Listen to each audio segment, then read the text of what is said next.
नमस्कार, मैं हूं शाहिदा। जैसा कि आप सभी जानते हैं कि आयुष्मान में हर बार स्वास्थ्य संबंधी समस्याओं पर हम खास जानकारी आपको देते हैं। इस कड़ी में आज हमारे साथ हैं डॉक्टर प्रतीक, जो कि बंसल हॉस्पिटल में कंसल्टेंट हैं और न्यूरोलॉजिस्ट हैं जाने माने, और उनसे आज हम सवाल जवाब करने जा रहे हैं। चलिए फिलहाल हम बात करते हैं डॉक्टर साहब से। पहले उनका स्वागत करेंगे। आपका बहुत बहुत स्वागत है। नमस्कार दर्शकों।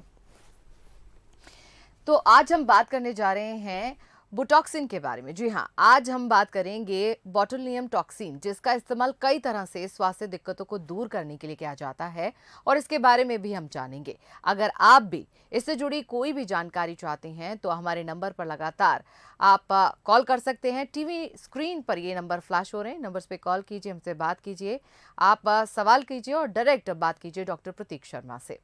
तो चलिए, आज का जैसा कि हमारा विषय है उससे जुड़ा हम सवाल पूछने जा रहे हैं। डॉक्टर साहब, अब से सबसे पहले अब सवाल हम यही करेंगे कि बुटॉक्स आखिर क्या होता है। इसका हम जिक्र अक्सर मैगजीन्स में पढ़ते हैं, अखबार में पढ़ते हैं, टीवी सेलिब्रिटीज़ इसका इस्तेमाल करती हैं। तो बुटॉक्स होता क्या है? पहले तो मैं धन्यवाद देना चाहूँगा बंसल न्यूज़ का, क्योंकि इस पैंडेमिक के दौरान कहीं ना कहीं न्यूरोलॉजिकल बीमारियों के बारे में, जो क्रॉनिक इलनेस होती है उनके बारे में बात कम हो पाती है और कहीं ना कहीं उनका ट्रीटमेंट पीछे रह जाता है, और ये कई बार प्राणघातक भी साबित हो सकता है, खासकर अगर आपको कोरोना हो जाए। तो पहले आते हैं, आपका जो बड़ा ही अच्छा सवाल है कि बोटॉक्स या बोटुलिन टॉक्सिन है क्या। ये एक तरह का एक न्यूरोटॉक्सिन है, जिसकी जानकारी 1800 की सदी से ही कुछ कुछ मिलने लगी थी। ये एक तरह के ये बैक्टीरिया से क्लॉस्ट्रिडियम बोटुलिनम कहते हैं, उससे पाया जाता है, जो एक टेटनस के ही बैक्टीरिया का भाई बंधु है।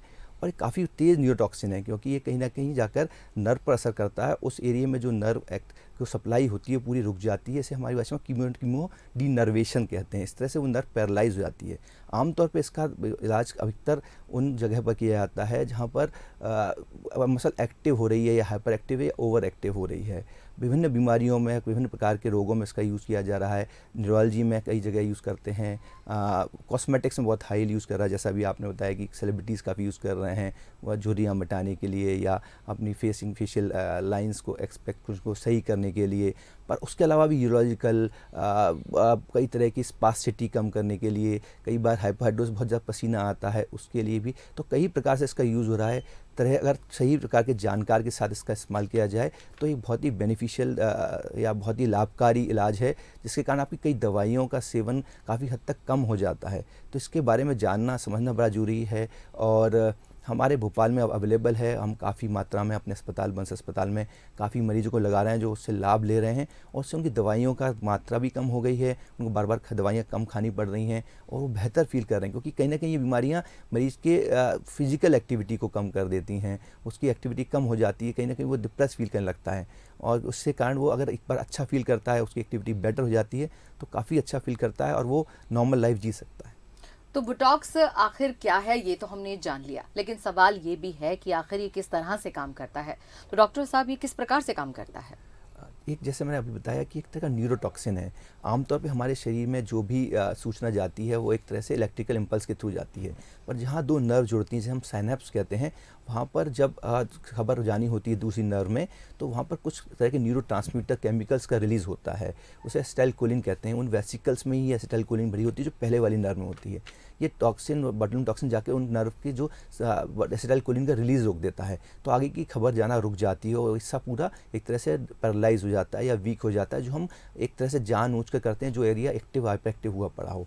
तो इसे कीमो डीनर्वेशन कहते हैं। इससे मरीज़ के लिए बड़ा लाभान्वित होता है ये, क्योंकि अगर कई मांसपेशियाँ ओवर एक्टिव हो रही हैं, जिसको हमारी भाषा में डिस्टोनिया कहते हैं, तो उससे मरीज को बड़ी एक्टिविटी में रुकावट आती है। कई बार लगने के बाद कई मरीज़ देखेंगे जिनके हाथ टेढ़े हो जाते हैं, या पैर चलने में लचक आ रही होती है, पैर रगड़ रहा होता है, हाथ का इस्तेमाल से नहीं कर पाते, उंगलियां मुड़ी हुई हैं। तो इस जगह पर इस्तेमाल करते हैं तो व्यक्ति की एक्टिविटी या उसका हाथ का फंक्शन या पैर का फंक्शन काफ़ी बेहतर हो सकता है। जिस तरह से नाम से लगता है कि बुटॉक्स, तो ऐसा लगता है कि बहुत भारी भरकम पता नहीं क्या सा इंजेक्शन होगा या किस तरह की दवाई होगी।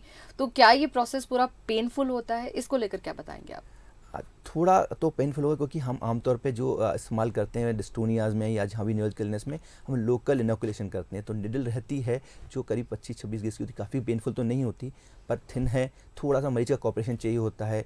बहुत ज़्यादा पेनफुल नहीं होगा, क्योंकि आमतौर पे हम जितनी डिस्टोनियाज में इस्तेमाल करते हैं उनमें लोकल मसल में ही हम लगाते हैं, छोटी छोटी जगह पर गैप देके। इवन माइग्रेन में भी इसका काफ़ी यूज़ है। तो छोटी छोटी मसल्स में हम उनको प्रॉपरली डोजिंग करके किस तरह से उसको किस मसल में लगाया जाना चाहिए, इससे मरीज़ को ज़्यादा लाभान्वित होगा। जो मसल एक्टिव है उसमें लगाएं, जो ओवर एक्टिव है उसमें लगाएं, उससे एक तरह से करते हैं। तो पेनफुल बहुत ज़्यादा तो नहीं होता, हाँ, पर निडल लगाएंगे तो जो मामूली पेन होता है वो होता है केवल।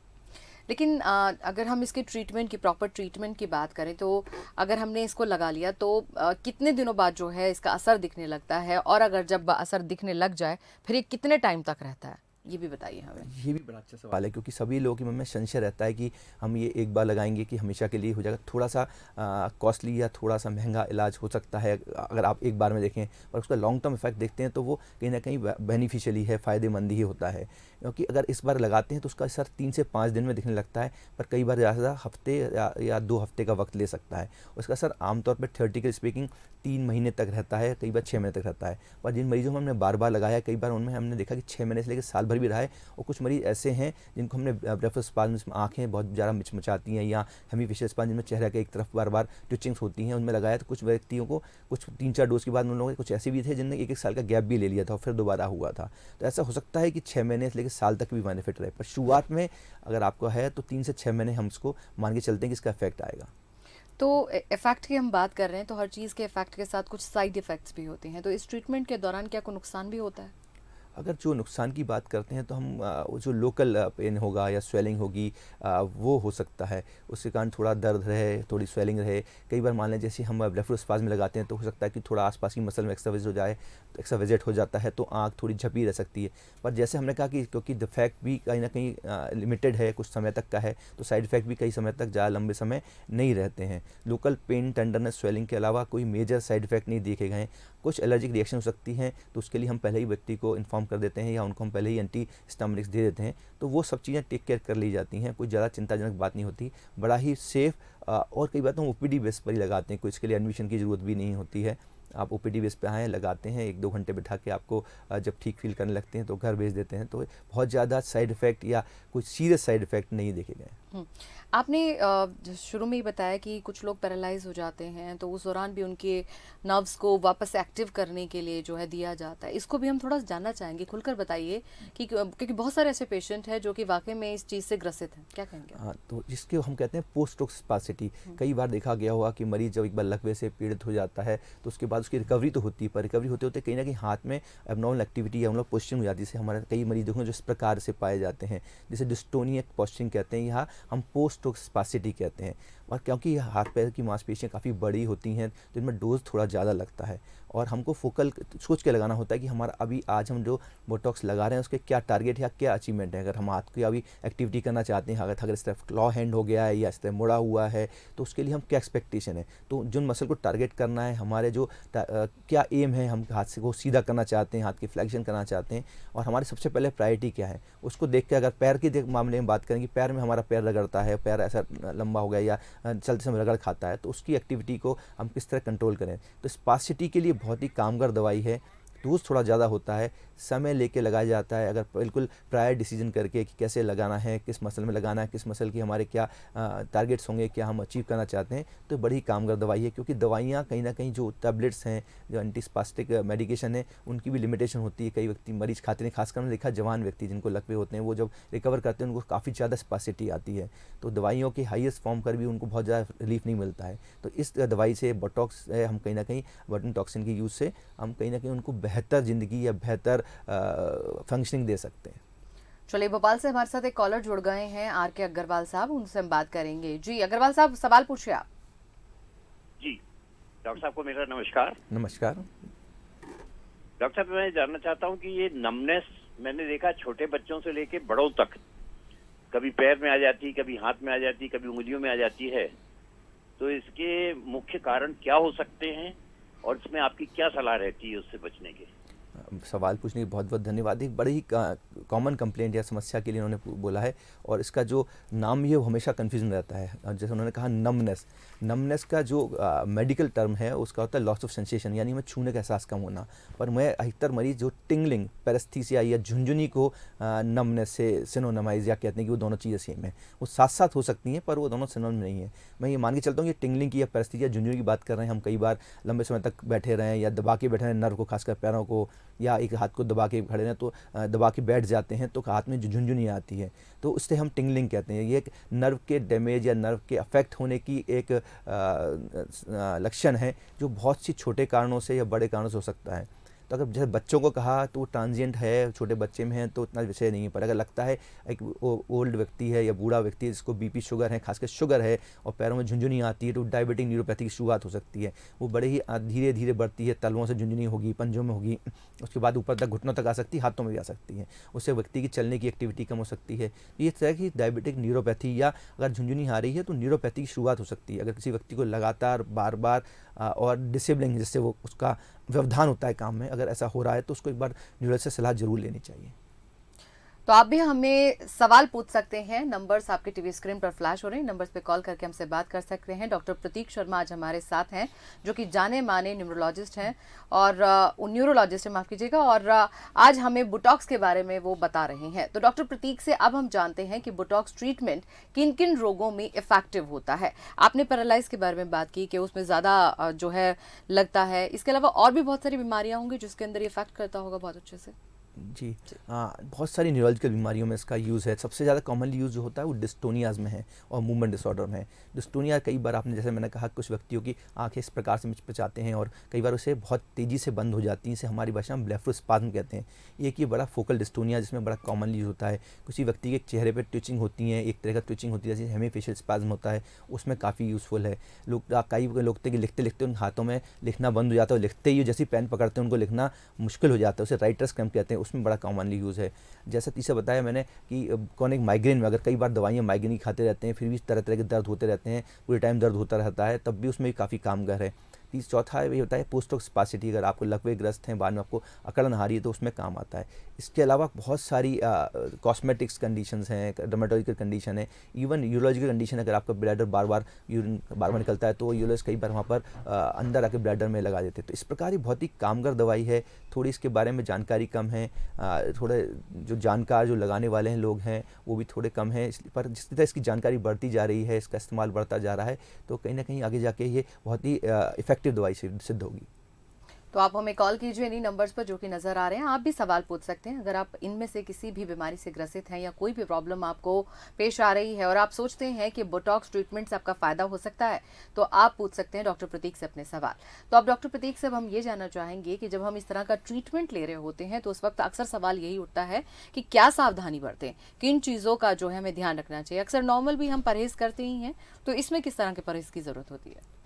अगर आप जिस दिन आपने बोटुलिन टॉक्सिन लिया है और उसका इंजेक्शन लिया है, अगर आपने कॉस्मेटिक रीजन के लिए फेस पे लिया है तो चेहरे को रगड़ना, अगर आपको लगता है स्वेलिंग आ रही है तो उसके लिए दवाइयाँ लें, अपने डॉक्टर जिन्हें लगाया उनसे कांटेक्ट में रहें। फेस के बल अगर लगता है बहुत लगाया है तो उस जगह पर ज़्यादा प्रेशर ना डालें, अल्कोहल का सेवन ना करें। और अगर आपको लगता है कुछ अनयूजुअल रिएक्शन हो रही है जिसके बारे में आपको लगता है ठीक नहीं लग रहा है, तो जिन डॉक्टर से लगवाया उनसे ज़रूर कांटेक्ट में रहें। बहुत ज़्यादा, जैसे मैंने शुरुआत में बताया, कोई मेजर रिएक्शन तो नहीं होती हैं, अधिकतर मरीज आराम से टॉलरेट कर लेते हैं, पर अनटूवर्ड कुछ अनयूजुअल रिएक्शन होती है तो डॉक्टर से कांटेक्ट में रहें। हो सके तो ऐसे डॉक्टर से लगवाएं या हॉस्पिटल सेटिंग में लगवाएं जिससे अगर कुछ रिएक्शन होती है तो उसकी वहीं पर निराकरण किया जा सके। तो डॉक्टर साहब, बंसल हॉस्पिटल की अगर बात करें तो बंसल हॉस्पिटल इस सेवा को किस तरह से दे रहा है और कैसे, अगर कोई पेशेंट वहाँ पहुँचता है, कोई ज़रूरतमंद वहाँ पहुँचता है, तो कैसे इस ट्रीटमेंट को ले वहाँ जाकर? इसके लिए आपको अपने जो भी डॉक्टर न्यूरोलॉजिस्ट अवेलेबल हैं उनसे कांटेक्ट करें और उनसे पूछें किस बारे में कि ये सुविधा उपलब्ध है जो हम काफ़ी तौर पर लगा रहे हैं। आमतौर पर तो हम ओपीडी बेस पर ही लगा देते हैं, पर कई बार समय नहीं होता तो हम उनको पूल कर देते हैं, सारे मरीजों को एक दिन बुला लेते हैं और फिर उनको स्पेसिफिक डोज डिसाइड करके प्लान करके एक तरह की हम वर्कशॉप प्लान कर लेते हैं, जिसमें कई बार हम और भी डॉक्टर्स को बुलाते हैं और एक्सपर्ट्स को भी बुलाते हैं और वो उनको लगा देते हैं। इस तरह का एक बहुत ही छोटा सा प्रोसीजर होता है, प्लान प्रोसीजर होता है, पर जब भी करना है इसको एक प्लान करके करके प्रिपेयर करके करते हैं तो उसके बड़े ही अच्छे रिजल्ट हैं। अभी तो हमने जितने भी मरीजों पिछले 5-7 साल से हम लोग लगा रहे हैं, अभी पिछले 2-3 साल से तो काफ़ी फ्रिक्वेंटली लगा रहे हैं। इवन पहले लॉकडाउन के बाद भी हमने काफ़ी लगाए, पिछले महीने ही हमने कुछ मरीजों को लगाया और सभी को बड़ा लाभ मिल रहा है, मरीज बेहतर फील कर रहे हैं। तो चलिए अब डॉक्टर साहब से ये भी जान लेते हैं कि ये ट्रीटमेंट कब नहीं लेना चाहिए। तो बहुत सारी ऐसी अवस्थाएं होती हैं, बहुत सारी प्रेग्नेंट औरतें होती हैं या फिर कुछ लोग किसी बीमारी से उठे होते हैं, जैसे कि कोविड किसी को हो गया है मसलन, लेकिन वो अब ठीक हो चुका है। तो इस ट्रीटमेंट को किन परिस्थितियों में नहीं लेना चाहिए? ये बड़ा ही अच्छा सवाल पूछा है आपने। आमतौर पर ये बड़ा सेफ़ है, पर प्रेगनेंसी जैसा आपने कहा, लैक्टेटिंग वुमेन हो या एल्डरली वुमेन लोग हों जिनको बहुत सारी बीमारियां हों या कुछ ऐसी समस्याओं से पीड़ित हों जिनके कारण उनकी दिल की धड़कन ऊपर नीचे होती हो और वो एलर्जिक हों या किसी चीज़ के लिए, तो उनमें ही मनाही है, बाकी अधिकतर बीमारियों में ही ले सकते हैं। दूसरा जो पार्ट था सवाल का कि कोविड से रिकवर हो चुके हैं, तो अगर कोविड से रिकवर हो चुके हैं तो इसके लेने से कोई नुकसान नहीं है। इवन अगर इसको लेने के बाद आप वैक्सीन भी ले सकते हैं, क्योंकि कहीं ना कहीं ये आपकी इम्यूनिटी को अफेक्ट नहीं करता है। एक लोकल टॉक्सिन है जो लोकल मस्कुलर न्यूरोमस्कुलर एरिया पे अफेक्ट करता है, आपकी इम्यूनिटी को अफेक्ट नहीं करता, आपके रिकवरी को अफेक्ट नहीं करता। अगर आपको ऐसा लगता है कि आप ऐसी चीज़ से पहले से पीड़ित थे जो जिसके दौरान आपको कोविड हो गया और अब ना कोविड से आप ठीक हो चुके हैं, तो आप ये वैक्सीन टॉक्सिन आराम से ले सकते हैं, इसका इंजेक्शन, इससे कोई भी ज़्यादा समस्या नहीं आती। लेकिन डॉक्टर साहब, जिस तरह से आप कह रहे हैं कि ये इफेक्ट नहीं करता है, और जब बात हम नर्वस सिस्टम की कर रहे हैं, तो क्या ब्रेन पर इसका कोई इफेक्ट पड़ता है? ये भी एक बड़ा ही कॉमन सवाल है लोगों का पूछने का।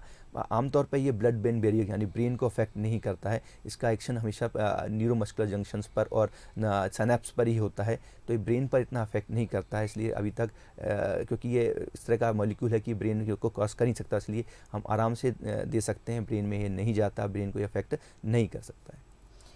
तो दोस्तों, जैसे कि आज आप जान रहे हैं कि बोटॉक्स लेने के क्या फ़ायदे होते हैं, इसका ट्रीटमेंट किस तरह से होता है, तो हम शर्त लगा के कह सकते हैं, दिमाग में आपके ये सवाल ज़रूर होगा कि भाई पैसा कितना खर्च करना पड़ेगा, क्योंकि अक्सर हम देखते हैं कि सेलिब्रिटीज़ इसका इस्तेमाल कर रहे हैं और मैगजीन्स में पढ़ते हैं, तो दिमाग में हमेशा ये रहता है कि शायद बहुत एक्सपेंसिव होगा, बहुत महंगा होगा, क्या पता हम ले पाएँ नहीं ले पाएँ, तो इससे भी पर्दा उठा देते हैं। क्या कहेंगे इस पर आप डॉक्टर साहब? ये क्योंकि हम भारत में रहते हैं जो एक डेवलपिंग कंट्री और कॉस्ट उसमें हमेशा ही ट्रीटमेंट में एक बड़ा रीज़न होता है कि कैसे लेंगे, तो बहुत कॉस्टली नहीं है।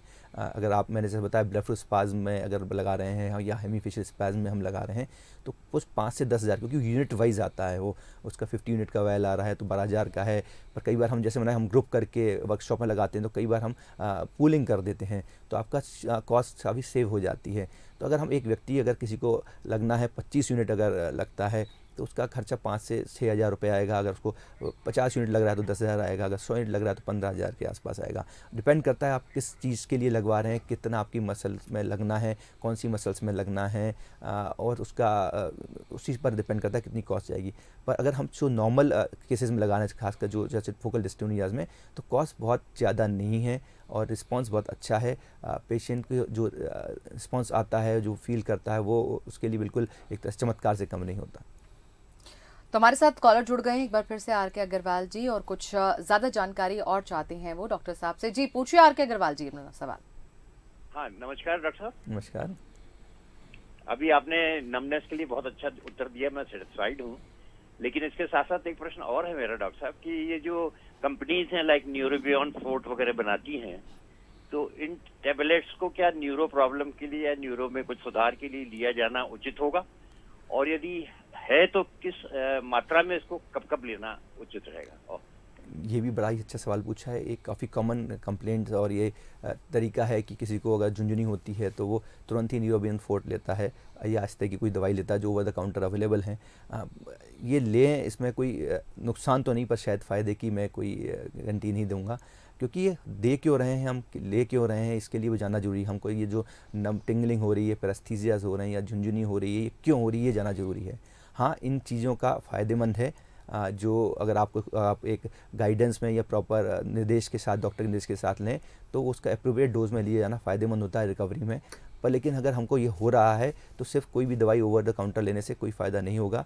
क्यों हो रहा है, किस लिए हो रहा है, उसका क्या कारण है, उसका नसों का कौन सा डैमेज हो रहा है, क्योंकि झुंझुनी किसी भी प्रकार के नर्व डैमेज, इवन कमर में नस का दबाव होगा तो भी झुंझुनी हो सकती है, अगर मेरे गर्दन की नस में दबाव हो तो मेरे हाथ में झुंझुनी हो सकती है। वर्सेस एक तरह की जनरलाइज प्रोसेस न्यूरोपैथी है। कई बार GBS जो एक बहुत ही कॉमन GB सिंड्रोम, जिसके बारे में हमने पिछली फर्स्ट कोविड वेव में काफ़ी बात की थी, उसमें भी शुरुआत केवल झुंझुनी से हो सकती है। तो आप किस तरह की नर्व डैमेज या नर्व की बीमारी से पीड़ित हैं या अफेक्ट हो रहे हैं, ये ठीक होने वाली है, बढ़ने वाली है, इसका इलाज सिर्फ ये एक जो दवाई बगल की मेडिकल स्टोर से मिलती है वो होगा कि इसका कुछ और डेफिनेट ट्रीटमेंट होगा, ये हमको नहीं पता। इसलिए जब भी ऐसा होता है, आपको लगता है चीज़ परेशान कर रही है, तो अपने फिजिशियन, अपने आसपास के न्यूरोलॉजिस्ट से मिलें और उसका प्रॉपर ट्रीटमेंट लें। ये दवाइयाँ कामगार हो सकती हैं, पर डॉक्टर के निर्देश में अकेले खुद लेना ठीक नहीं होगा। डॉक्टर साहब, चलते चलते एक सवाल ज़रूर हम पूछना चाहेंगे कि इम्यून सिस्टम की अगर बात करें तो ये जो ट्रीटमेंट है, क्या उसके ऊपर कोई पॉजिटिव या नेगेटिव इफेक्ट डालता है? इम्यूनिटी पर ये कोई ना पॉजिटिव कोई डायरेक्ट इफेक्ट नहीं डालता, क्योंकि एक तरह का केवल न्यूरोटॉक्सिन है, इम्यूनिटी से, ब्लड से कोई भी इसका खास कनेक्शन नहीं है। तो अगर आप लेते हैं तो इसकी आपकी इम्यूनिटी इफेक्ट नहीं होगी। आप इसके बाद कोविड वैक्सीन ले सकते हैं, अगर कोविड व्यक्ति अगर रिकवर कर चुका है तो वो भी ले सकता है। इवन कुछ व्यक्ति अगर ऐसी बीमारी से पीड़ित है जिनमें उनकी थोड़ी इम्यूनिटी कम है और उनको ऐसी कोई न्यूरोलॉजिकल बीमारी होती है जिसमें इसका बोटुलिज्म टॉक्सिन का फ़ायदा हो सकता है, तो वो बिना निश्चिंत ले सकता है। अगर कुछ होता है तो वो हमसे मिले, हम उसके बारे में उसकी शंकाएँ दूर कर सकते हैं। डॉक्टर साहब, आपका बहुत बहुत धन्यवाद हमें वक्त देने के लिए। धन्यवाद। तो आज हमने डॉक्टर प्रतीक शर्मा से न्यूरोलॉजी के बारे में जाना और किस तरह से बोटॉक्स रिलेटेड जो है हम ट्रीटमेंट ले सकते हैं, तमाम बातों के बारे में हमने जाना और निश्चित रूप से आपको सभी सवालों के जवाब भी मिल गए होंगे। अगर आपकी भी इस तरह की कोई समस्या है तो लापरवाही ना करें, डॉक्टर से फ़ौरन संपर्क करें और स्वस्थ रहें। इसी के साथ ही हमारी इस खास पेशकश में फ़िलहाल इतना ही। कल फिर होंगे हाजिर किसी न किसी नई स्वास्थ्य संबंधी समस्या के साथ और उपचार के साथ। भी दीजिए इजाज़त। नमस्कार।